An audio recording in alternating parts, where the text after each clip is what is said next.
Vítám vás u 4. dílu ze 7dílné série zaměřené na amfetamin, v kterém si představíme psychofyziologické a vizuální účinky amfetaminu. Stejně tak jako v předešlých dílech této série naleznete veškeré zdroje, které jsem použil k tvorbě tohoto videa v popisku pod videem, anebo také na portálu Knihovna drog v rubrice Amfetamin, na který máte rovněž odkaz v popisku pod videem. No a nyní se už můžeme přesunout k samotnému rozboru účinků.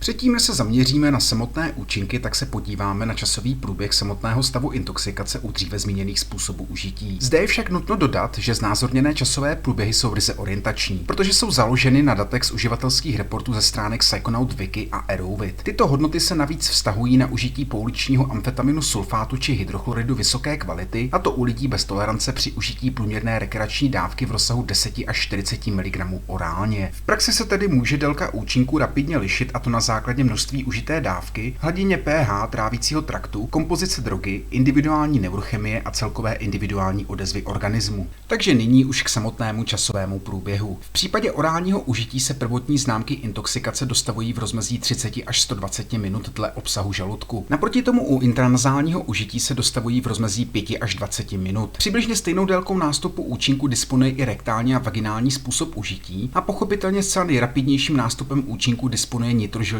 a intramuskulární způsob aplikace s rozmezím 2 až 60 sekund. Přičemž inhalační metoda administrace je na tom se svým rozsahem 2 až 60 vteřin velice podobně. Samotná délka vrcholových účinků se u orálního užití pohybuje v rozmezí 2,5 až 4 hodin. U intranazální metody se pak pohybuje v rozsahu 2 až 4 hodin. A přibližně stejnými hodnotami poté disponují jak rektální, tak i vaginální metody administrace. Zatímco nejkratšími hodnotami v rozpětí 1 až 4 hodin disponují nitrožilní, intramuskulární a inhalační metody užití. Reziduální účinky amfetaminu, jenž se dostavují po odeznění účinku vrcholových, mají poté časové rozpětí 2 až 6 hodin u perorální aplikace, dále pak 1,5 až 4 hodin u intranazální, rektální a vaginální administrace, a v případě nitrožilní, intramuskulární a inhalační metody užití mají tyto účinky přibližné časové rozpětí 1 až 4 hodin. Celková délka účinku má poté rozsah 6 až 12 hodin u orální metody, 3 až 8 hodin u intranazální, rektální a vaginální metody a u intravenózní, intramuskulární a inhalační metody užití se celková délka stavu intoxikace pohybuje v rozmezí 2 až 6 hodin.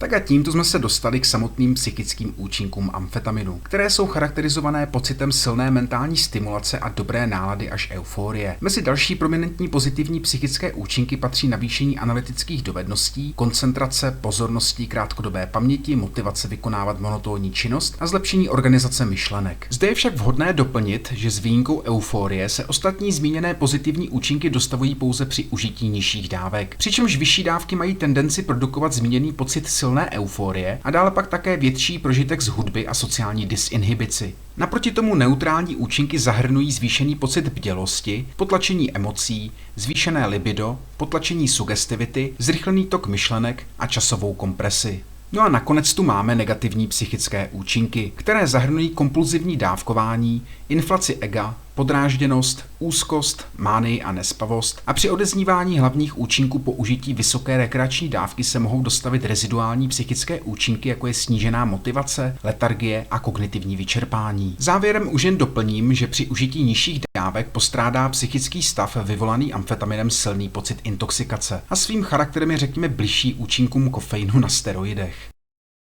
Pokud jde o účinky fyziologické, tak ty jsou typicky doprovázeny silným pocitem fyzické stimulace, která se projevuje značným navýšením fyzické výdrže, což je jeden z hlavních pozitivních fyziologických účinků, kvůli kterému je amfetamin tak často vyhledáván. No a poté tu ještě máme citelnou fyzickou euforii, která se podobně jako u extáze manifestuje extrémně příjemným mravenčením, jenž je nejvíce prominentní v oblasti hlavy. Nicméně v některých případech se dle uživatelských reportů může tento pocit přenést i do zbytku těla. A za projevem tohoto účinku s největší pravděpodobností stojí masivní výplava monoaminů v centrální nervové soustavě. Neutrální fyziologické účinky amfetaminu poté zahrnují tachykardii, palpitace, midriázu, tedy rozšíření zorniček, a dále pak také bronchodilataci, odkrvení žaludku způsobující nechutenství, pocit sucha v ústech, nadměrné pocení, časté močení a bruxismus, jinak řečeno trnutí čelistí. Na druhou stranu mezi negativní fyziologické účinky patří sympatická hyperstimulace vedoucí k hypertenzi, srdečním arytmím, vazokonstrikci, svalovému třesu a zvýšené tělesné teplotě. Dále se pak může dostavit i bolest hlavy, která může být způsobená jak hypertenzí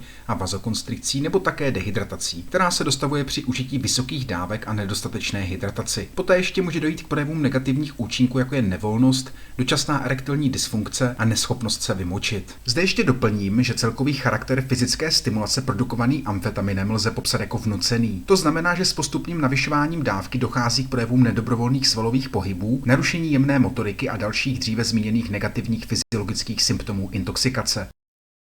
Dobrá, nyní se ještě v rychlosti podíváme na některé vizuální účinky, s kterými se uživatelé amfetaminu mohou setkat. A to v případě užití excesivní dávky nebo předávkování či kombinace s jinými psychotropními látkami, jako jsou psychedelika, disociativa nebo marihuana. Prvním z těchto účinků je tzv. Vizuální drifting, při kterém dochází k organickému vlnění a roztékání se okolního světa. Tento vizuální fenomén bývá často velice prominentní při užití psychedelik, s tím, že v případě užití samotného amfetaminu je intenzita tohoto jevu velice mírná. Samotná manifestace této vizuální distorze je pak spíše typická pro užití excesivních dávek nebo kombinaci amfetaminu s psychedeliky, disociativy a marihuanou.